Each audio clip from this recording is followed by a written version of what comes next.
Acho que dá, né? Bom, evitando de atrapalhar as flores aqui, ó, que a minha Não tem esposa... problema. Você que inventa isso. Não atrapalha as flores, ela me tira a camisa do Bolsonaro e vai lavar, pô. Olha só. Bom, hoje nós vamos falar sobre competindo com as máquinas. Competindo com as máquinas.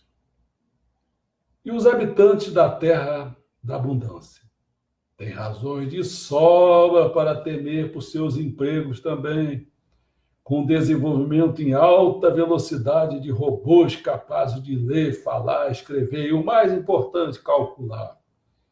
O papel dos humanos como fator mais importante da produção está fadado a diminuir, pessoal. Da mesma forma que o papel dos cavalos, lembra dos cavalos na produção agrícola primeiro, né? Diminuiu e depois foi totalmente eliminado com a introdução dos tratores. Até lá em Petrópolis estão querendo acabar com aquele passeio dos cavalos, né? Robôs.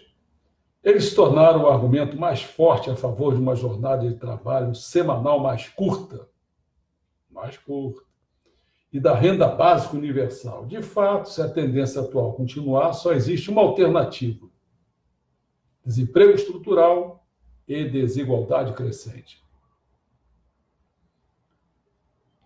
E até tem coisa mais complicada, hein? Tem algumas aí que é até a eliminação dessas pessoas. Os salários estão estagnados na maioria das ocupações há anos, mesmo com contínuo crescimento da produtividade. A principal razão para isso é simples: a oferta da mão de obra está se tornando cada vez maior.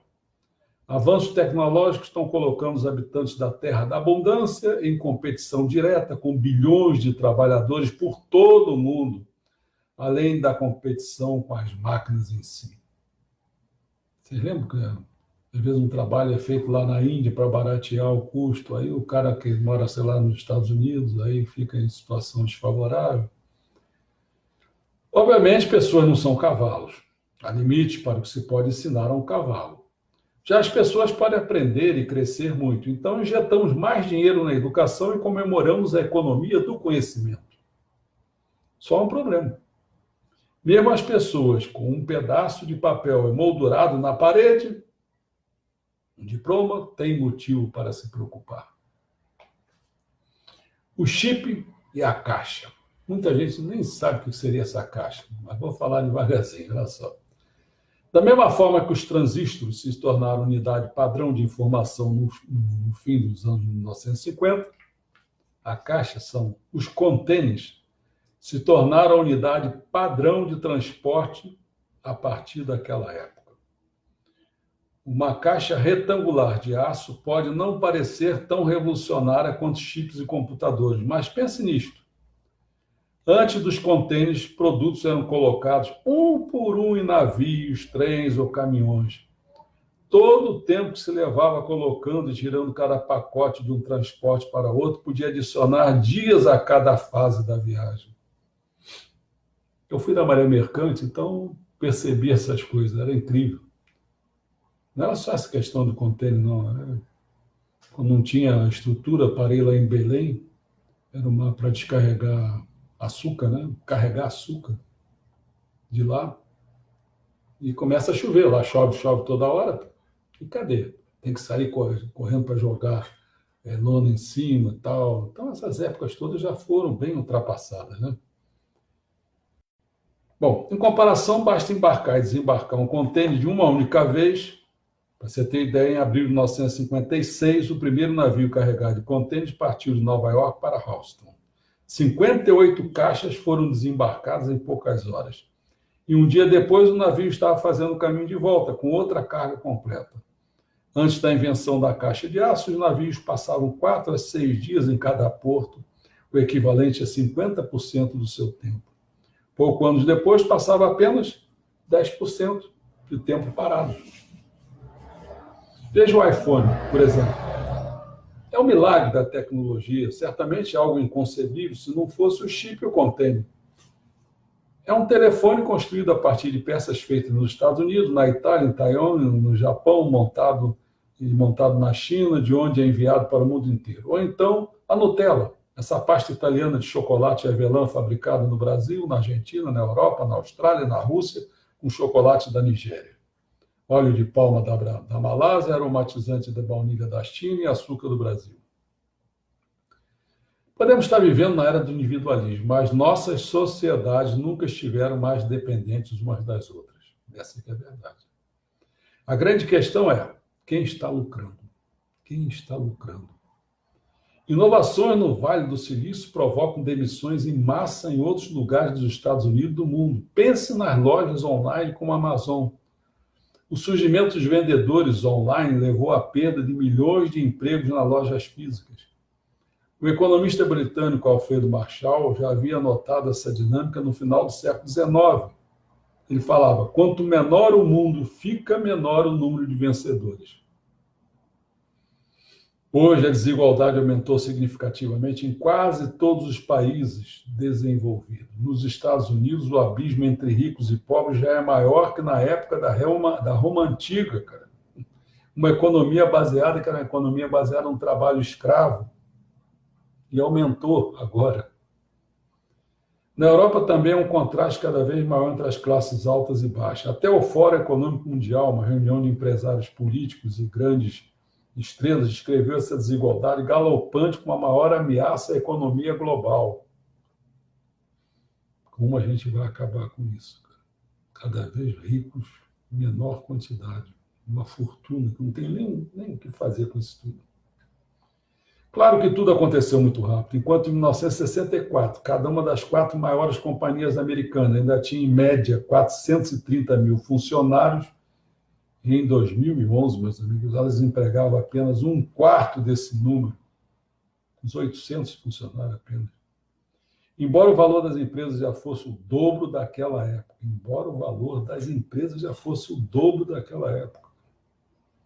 Considero também o trágico destino da Kodak. Isso eu vivenciei de perto. Quando eu fui no Japão, eu tirei tantas fotos com a Kodak e tal, para revelar aquelas fotos. Hoje, quem vai pensar em revelar foto, cara? O que aconteceu? Considere também o trágico destino da Kodak, empresa inventora da câmera digital, que no fim dos anos 1980 tinha 145 mil empregados, 1980. Em 2012, a Kodak entrou em concordato, enquanto o Instagram, o serviço gratuito de fotos online, que na época tinha apenas 13 pessoas em seu quadro de funcionários, foi vendido ao Facebook por $1 bilhão. A realidade é que se precisa de cada vez menos pessoas para criar um negócio de sucesso. Ou seja, quando uma empresa tem sucesso, cada vez menos gente se beneficia disso. Automação do trabalho e do conhecimento. Automação do trabalho do conhecimento. Acho que é melhor. Em 1964, Isaac Asimov, nós já falamos sobre ele, estava prevendo a humanidade irá se tornar em grande parte uma raça de operadores de máquinas. A humanidade, uma raça de operadores de máquinas. Mas isso acabou sendo até um pouco otimista. Hoje, robôs estão ameaçando até os empregos desses operadores. Citando uma piada assim, bem popular entre os economistas, eles falavam o seguinte: a fábrica do futuro só terá 2 empregados, um homem e um cachorro. O homem terá a função de alimentar o cachorro. O cachorro estará lá para impedir que o homem toque no equipamento.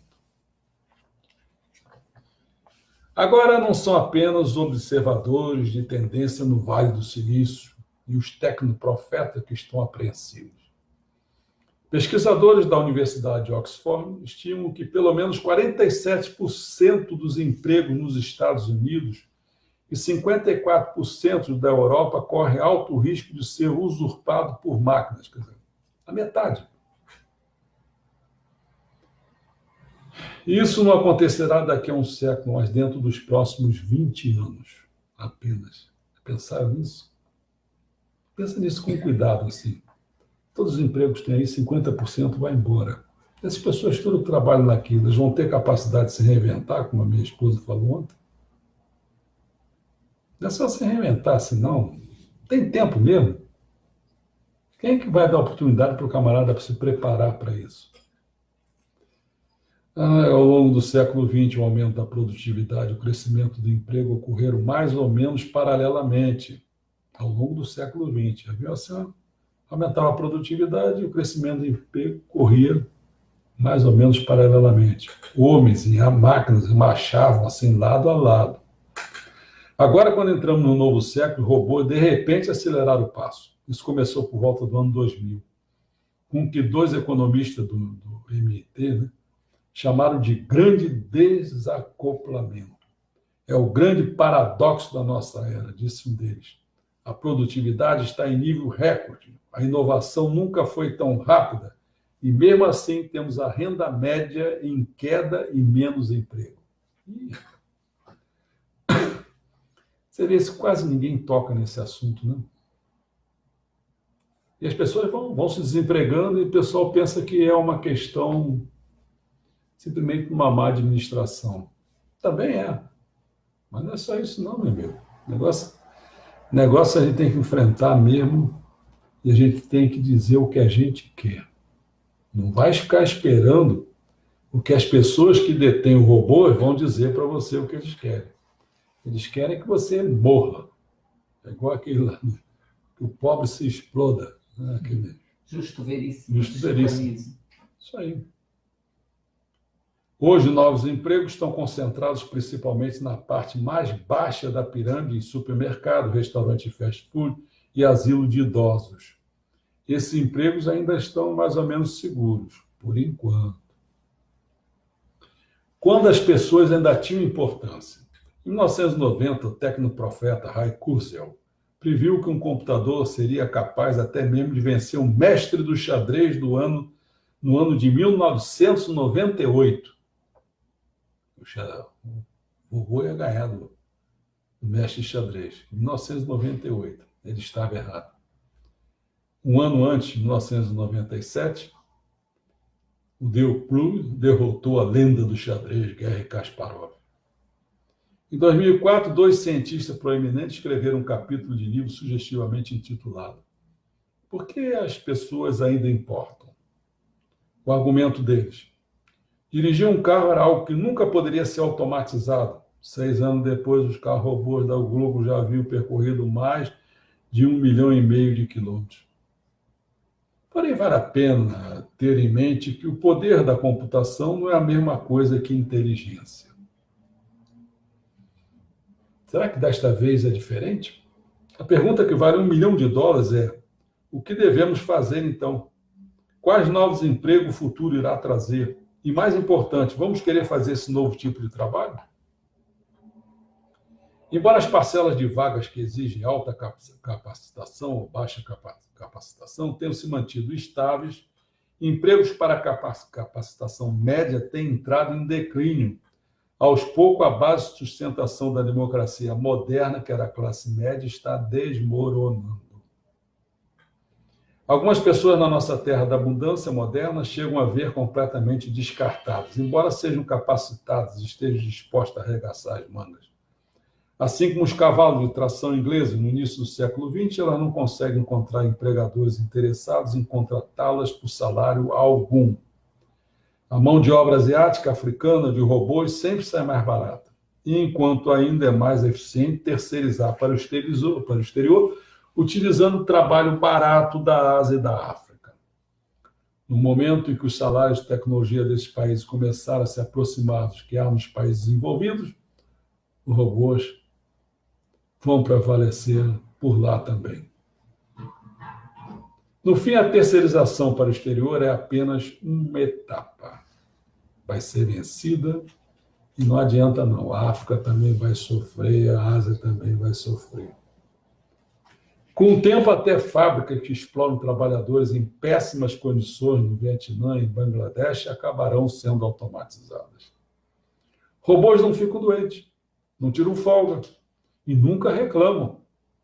Mas se acabarem forçando massas de pessoas a aceitar trabalhos mal remunerados e sem futuro algum, isso pode levar a problemas sérios. Daí os robôs Os ludistas tinham alguma razão. Vou falar o que seriam os ludistas. Claro, o operário William Lamberth pode ter exagerado um pouco quando previu que as máquinas seriam a destruição do universo. Mas as preocupações dos ludistas estavam longe de serem fundadas. Seus salários estavam em queda livre e seus empregos vinham desaparecendo como poeira ao vento. Ele questionava, dizendo assim, como esses homens arrancados de seus empregos vão sustentar suas famílias? Pergunta até hoje. Como o cara que não tem emprego vai sustentar suas famílias? Questionaram, né, os trabalhadores têxteis de Leeds, que aí vem os ludistas, no fim do século XVIII. Alguns nos dizem, para aprender outra profissão, e se fizermos isso, quem irá manter nossas famílias enquanto nos dedicamos a essa árdua tarefa de aprender alguma coisa nova? Quem? Todo mundo sabe há bem pouco tempo, não precisa dizer agora, que agora está ficando bem pior. Mas até bem pouco tempo, ai daquele que se arrependesse após ter feito uma universidade e ter chegado à conclusão que ele não gostava disso. E aí ele tem família, tem filhos, tem para criar. O que ele vai fazer? Entuba esse, vai até o final da sua vida com aquela profissão. Por que ele vai parar para fazer uma outra? Imagina hoje. E quando tivermos aprendido, como saber se o novo trabalho irá resolver nossos problemas? Porque outra máquina poderá surgir e tirar nossos empregos também. A rebelião ludita, que teve seu auge em torno de 1811, foi brutalmente esmagada. Mais de 100 homens foram enforcados. Eles declararam guerra às máquinas, mas as máquinas venceram. Como resultado, esse episódio costuma ser tratado como um leve tropeço na marcha do progresso. Afinal, as máquinas geraram tantos novos empregos que ainda havia o bastante para atender até mesmo a explosão populacional do século XX. De acordo com o livro pensador radical Thomas Paine, cada máquina que substitui o trabalho manual é uma benção para a grande família da qual fazemos parte. E é mesmo? A palavra robô, na verdade, vem do tcheco, robota, que significa labuta, labutar, trabalhar. Os humanos criaram robôs justamente para fazer as coisas que as pessoas preferem não fazer. A maquinaria deveria trabalhar por nós nas minas de carvão, entusiasmou-se Oscar Wilde, em 1890. As máquinas deveriam ser o foguista das locomotivas, limpar as ruas e levar mensagens nos dias de chuva, fazer qualquer coisa que seja entediante ou penosa. De acordo com Wilde, os gregos antigos conheciam uma verdade desconfortável. A escravidão era um pré-requisito para a civilização. Da escravidão mecânica, da escravidão da máquina, depende o futuro do mundo. No entanto, há outro fator igualmente vital para o futuro do nosso mundo, um mecanismo de redistribuição. E quem é que vai querer redistribuir? Pensa um rico querendo redistribuir sua fortuna, cara. É difícil para burro, né? Esse rico que estão aí, não é aquele que meu som apregou, cara. Esses aí são egoístas, materialistas, tudo de um.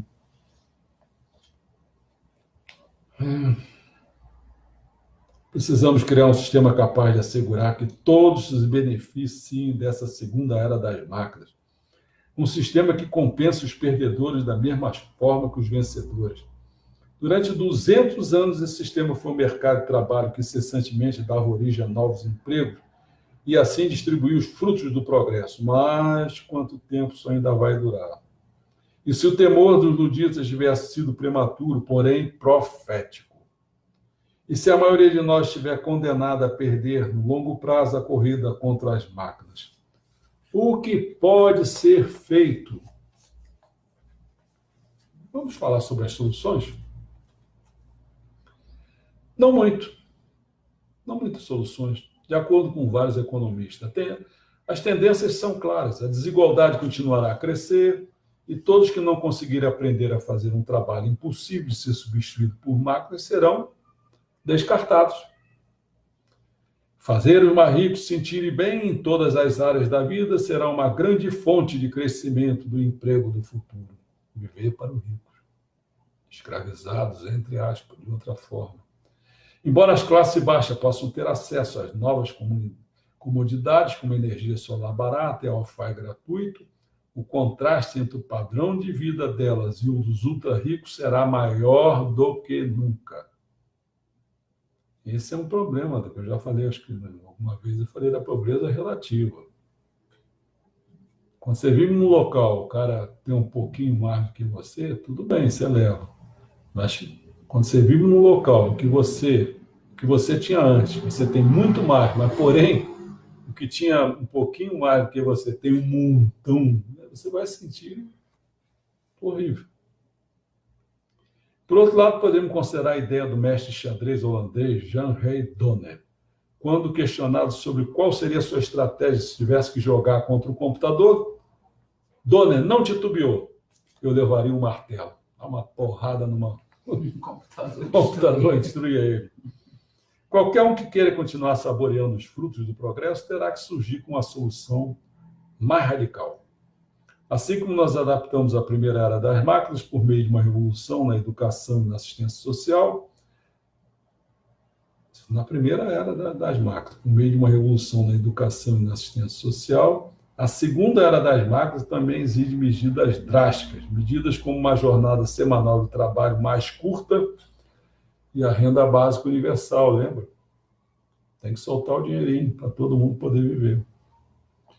Então, qual é esse futuro do capitalismo? Para nós, hoje, ainda é difícil imaginar uma sociedade futura no qual o trabalho remunerado não seja o propósito principal da nossa existência. A gente raciocina lá, tem que trabalhar, tem que ganhar dinheiro, vai ter que pagar a família, né? Mas a incapacidade de imaginar um mundo onde as coisas sejam diferentes é apenas uma evidência da falta de imaginação. Esse que é o problema. Por isso que uma das últimas coisas que a gente vai tocar é isso. A força das ideias. A gente tem que ter ideias para mudar. Não pode ficar esperando os outros, não.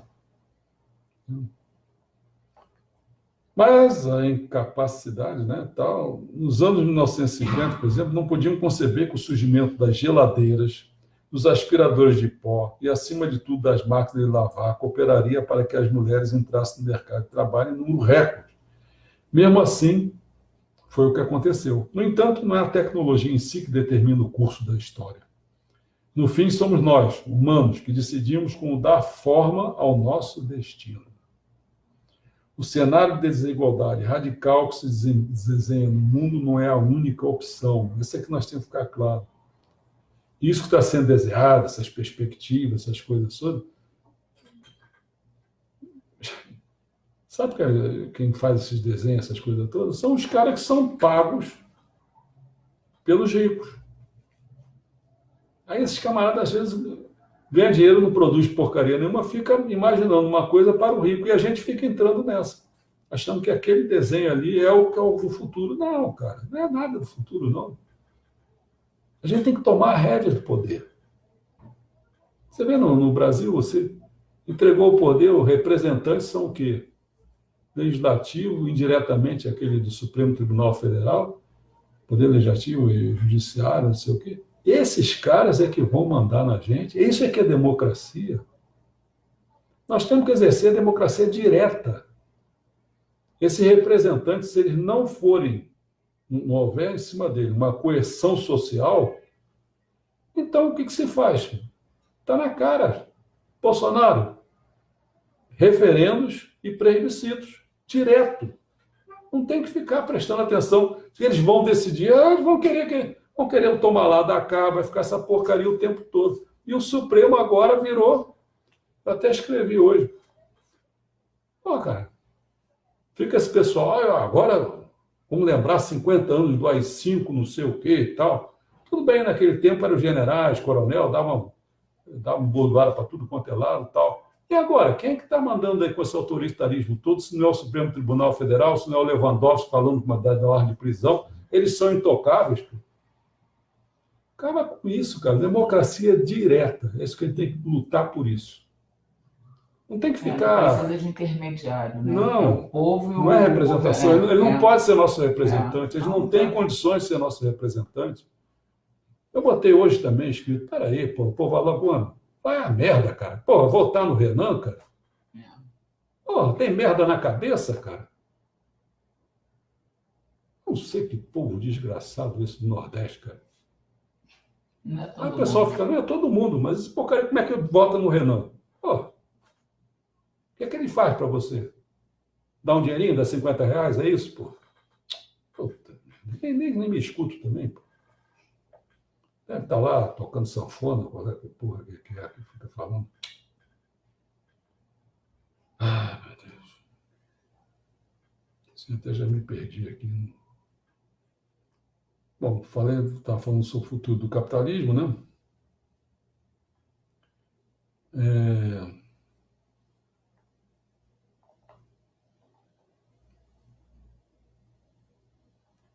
bom, no entanto, na tecnologia em si que determina o curso da história. No fim, somos nós humanos que decidimos como dar forma ao nosso destino.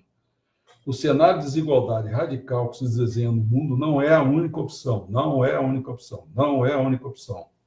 A alternativa, não é que está escangalhado aí, não sou eu que estou repetindo isso várias vezes. A alternativa é que, em algum momento neste século, possamos rejeitar o dogma de que é preciso trabalhar para viver. Para com isso. Não precisa trabalhar para viver, não, cara. Como é que você vai trabalhar para viver? Você vai ficar desempregado, pô? Tem que ganhar dinheiro, tem que manter as pessoas vivas, tem que dar condições. Aquele ricão lá com aquele dinheirão todo tem que acabar com isso, pô. E se ficar um dinheirão com o ricão é porque o ricão é muito bom. Vigarista não pode ter dinheiro na mão, ele não sabe o que vai fazer. Vai ficar comprando 300 piscinas, 200, vai botar dinheiro na bolsa, vai duplicar, triplicar aquele dinheiro, ele não sabe o que vai fazer com aquilo. Entendeu? Merda. Bom, quanto mais rico uma sociedade se torna, menos eficaz será o mercado de trabalho para distribuir prosperidade. Se quisermos continuar recebendo os benefícios da tecnologia, não restará apenas uma escolha, que é a da redistribuição. Redistribuição em massa. Redistribuição de dinheiro, renda básica, de tempo, redistribuição de tempo, semana de trabalho mais curta, de impostos sobre o capital, não sobre o trabalho, não. Eu não quero pagar imposto, porra. Eu trabalho, meu dinheiro é trabalho, não é para ter imposto em cima de trabalho. É ter trabalho em cima do capital, entendeu? Porra. Ainda tem imposto em cima de robô também, porra. Lá atrás, no século XIX, o Oscar Wilde ansiava pelo dia em que todos se beneficiariam de máquinas inteligentes que seriam da propriedade de todos. O progresso tecnológico pode tornar a sociedade mais próspera no geral, mas não há lei econômica dizendo que todos irão se beneficiar disso.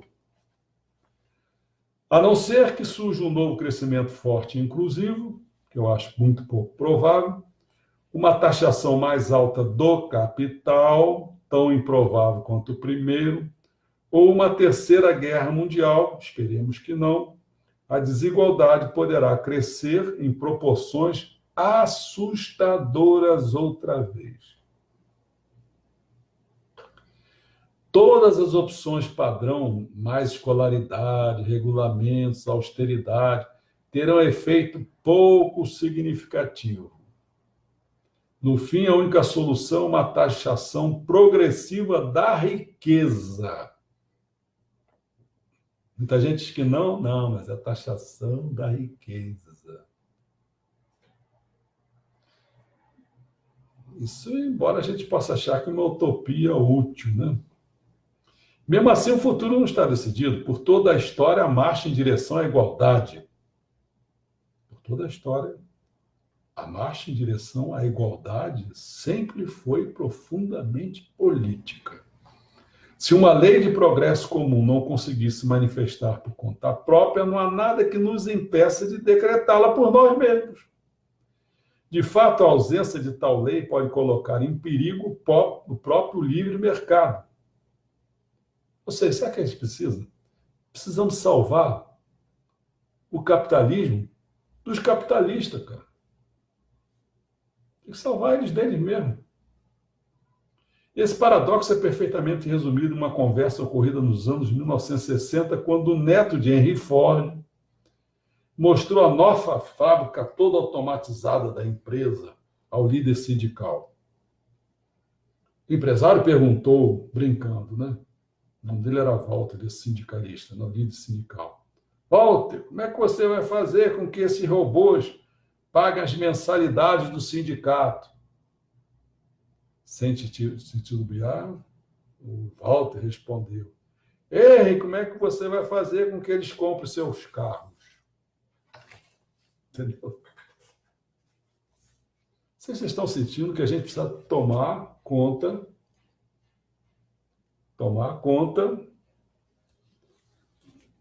esse negócio de estar com representação de poder, a gente está deixando as coisas acontecerem, né? E ficar competindo com máquina, não, cara. A máquina tem que ficar no nosso serviço. Os donos das máquinas é que são os problemas. Porque senão, como eu falei, tem uma determinada frente de ver as coisas, que já chegou à conclusão há muito tempo. Eu já fiz vídeos, acho que fiz uns 10 vídeos sobre isso. Apontei coisas terríveis que podem ser de um determinado grupo, que se reúnem, e que uma das visões que eles têm é de eliminar esse excesso de gente que vai causar encrenca, na visão deles. Não vão servindo para eles, vai ficar criando problemas. Hoje mesmo eu estava aqui com um problema, eu estava vendo aqui. Já se anunciou. Uma das pessoas aqui vive desempregada, daqui a pouco começa a consumir droga, daqui a pouco a gente pode ser ameaçado de eles não têm dinheiro, daqui a pouco começa a ameaçar de roubar uma coisinha qualquer, um bujão de gás, ou qualquer negócio desse. Aí você fica, daqui a pouco eles começam a dever muitos os traficantes, aí os traficantes botam ele para vender as coisas, daqui a pouco tal. E aí os próprios traficantes daqui a pouco estão eliminando, então contra a polícia com eles, ou então chega os donos do mundo, chegam e dizem assim, vamos eliminar esse pessoal logo. Elimina, já mandaram uma vez, não sei se vocês lembram, mandaram acabar com a fertilização das mulheres. Aqui no Brasil, fizeram isso. Não quer deixar pobre ter muito filho. Tem um monte de coisa. Mas eu vou ficar aberto às perguntas, que é melhor, senão eu fico falando para burro. E amanhã nós temos o ciclo está fechando, está faltando 3 palestras só, né? Amanhã vai ser além dos portões da terra da abundância.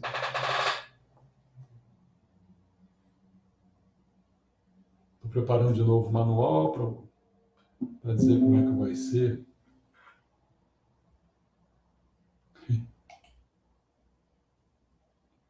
Perguntas? Por enquanto, não. Não? Só um comentário. Certo. Assim, jogando conversa fora, mas não... Não é que é jogar conversa fora. Não é jogando conversa fora. É assim, eu hoje fiquei... A gente não sabe o que é quantidade de dinheiro, né? É. A lancha, o iate do Eike Batista foi a leilão, 18 Diminuiu. milhões. Diminuiu. Não, 18 milhões. E aí não teve lance nenhum. E aí diminuíram 3 milhões e 600. Agora o iate vale 14 milhões e 400. Na minha concepção, assim, qual é a diferença de custar 18 milhões e 14 milhões e 400? E pior do que isso. Gente, a gente não sabe o que é ter dinheiro, né? Assim, o que é dinheiro? Assim, e pior do que isso. Dinheiro. Gente, é um absurdo, né? Digo pior do que isso, num determinado sentido, porque como é que deveria ser feita uma conta dessa? Você tinha que... Você faz qualquer coisa numa casa, você compra, você vê o que é que você precisa de comprar de material, você compra o material, então você tem uma parte toda dos recursos materiais. Depois você vê as pessoas que vão construir as coisas, recursos humanos, né? Provavelmente você tem que ver também os instrumentos que serão usados para fazer a coisa. Então você tem, no fundo, os instrumentos de produção, você tem a força de produção, você tem a matéria-prima, e fruto disso tudo, desse conjunto de coisas, se faz um cálculo, e aí sim, vamos calcular nesse nosso mundo aqui. Você então calcula que você, vou falar como eles falam, né? Seria o seguinte: bom, eu estou pegando o meu dinheiro, investindo nisso, em vez de usufruir isso do meu prazer, não vou fazer isso, vou fazer para alguma coisa e eu quero ganhar um dinheiro por essa operação toda que eu estou fazendo, investindo meu dinheiro, correndo risco. Aí você põe uma taxa, mas o que você está vendo aí, você começa a entrar no mundo, nesse mundo desse pessoal, que você vê uma perda de uns 4 milhões aí, 3 milhões, uma coisa. 3,600. Tá se vendo que não é no valor do investimento que o cara fez. Quer dizer, ele sacou um negócio lá para cima, eu queria vender para rico, e rico pode estar com qualquer dinheiro, e agora, como o rico está ferrado, e eles vão começar. Quer dizer, então a gente é governado, aquilo que o Marx fala da exploração da mais-valia do trabalhador, né? Que foi ele que produziu as coisas e tal. A exploração ela é tão maluca, porque a rigor também, se você disser, por exemplo, que esse cara que produziu as coisas também tinha um valor de trabalho incrível, nem esse também não tinha. Foi pura especulação. Né? Então a gente vive um mundo de especulação, quer dizer, no fundo a palavra-chave é o seguinte: é um mundo sem planejamento. Um mundo que não tem planejamento. Não ter planejamento é não ter administração. É um mundo que não tem administração. Então fica difícil, você tem que planejar a sociedade, como é que se vive. Poderia se colocar até a questão, quer ver? Num planejamento, haveria necessidade de ter um iate daquele tipo? Não sei, na sociedade planejada. Que a gente pode planejar para a pessoa: nasceu um cara aí, peraí, daqui a tantos anos vai precisar de escola, daqui a pouco vai precisar de coisa relacionada à saúde.